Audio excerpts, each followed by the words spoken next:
కర్పూర హారతులు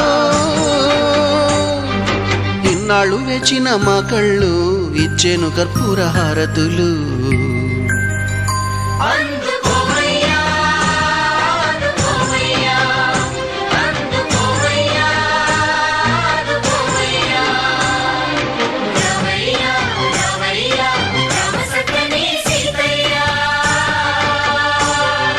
రావయ్యా రావయ్యా